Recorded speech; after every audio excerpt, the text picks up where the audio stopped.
Hey guys, so today I'm going to show you a recipe on how to make char siu. It's not the traditional Cantonese style char siu. I kind of mixed some things together a little bit because being here in Thailand we got access to a lot of really cool flavors. So this is kind of, if you think about it, I just call it a barbecue pork.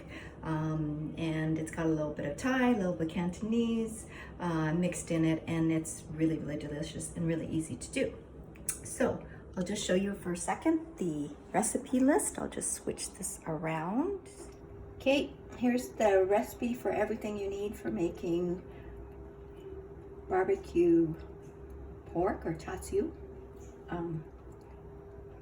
It's my own style. It's not Chinese, it's not Thai, it's a little fusion of both, I guess.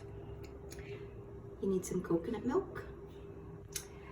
You need a bowl with sesame oil that I put in the bottom there. You also need some soy sauce, some lime. You can do fresh lime if you want. Vinegar, masam curry paste. This is a Thai flavoring curry. I guess it's like a curry mash or curry sauce or whatever you want to call it. I just use it to flavor. Then we need some fish sauce, some oil, any kind of oil, and I use this, which is a garlic and pepper seasoning mix. And then we need some pork with a good amount of fat in it because that's what makes it tasty. We'll also need some garlic powder, a little bit of salt, not a lot because we're going to use the fish sauce.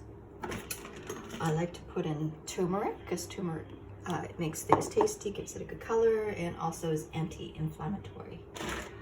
I also like to put in some sesame seeds, black and white, just to make it look nice and also add a little bit of flavor. And then you can add in a little bit of sugar if you like, but because I'm on a low carb or no carb or keto diet, I use equal package of equal, like this is good. Or you can use stevia or honey or even preserve or jam, just a little something that will help balance the sweet, sour, spicy, and give it a little bit more of the rich flavor. Mind you, this recipe is not really spicy, it's more flavorful. Okay, so what I'll do, and I'll come back and show you in a second, I cut up all the meat in sort of chunks, and you'll see that in a second, and then I mix all this together, and you'll see the end product. Now, one quick thing about cutting pork, this is something my Nana taught me, is that when you cut the pork, make sure you cut it against the grain. If you cut it against the grain, it actually gives it a nice flavor. So how do you tell what's against the grain? So the best way I can show you is if you take a quick look here. I don't know if you can see, but as you brush your knife against it, it should actually kind of feel like you're going against the grain. That's what they mean. And so when you cut it, you find that, you go like that, you find out where it is against the grain. So if I run my finger across it, you can start to see that this is kind of against the grain, right? Just like that. Well, that's the direction you cut. So if I were cutting this, I would cut it this way.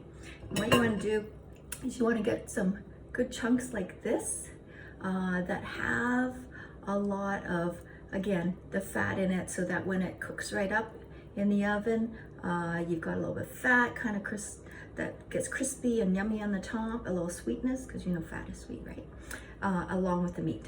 So I'll show you another one. So if you take a look, this is the big, and this is enough for 2 or 3 people, because when you cook the char siu, you'll slice it.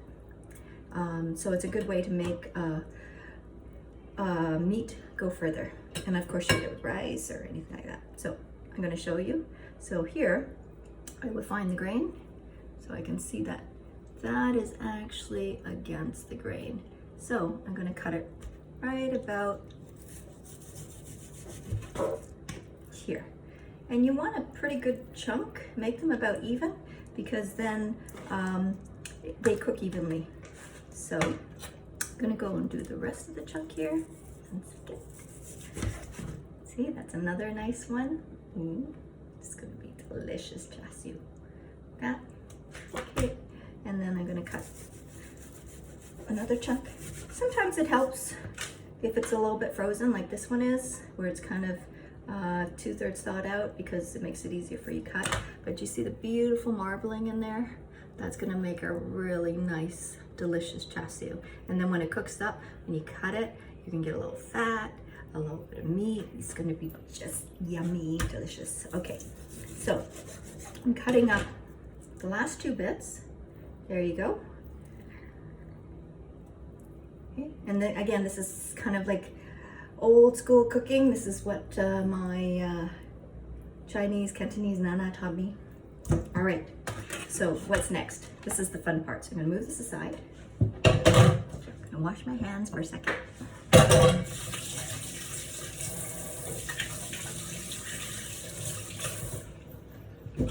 Okay, now I'm back. And as you can see, this is the chassis that we have. All right, so I'm gonna see if I can bring you guys down here so you can kind of see a little bit more about what's happening here. That looks pretty good. All right, and what I'm gonna start doing is mixing the ingredients together so that we have the marinade.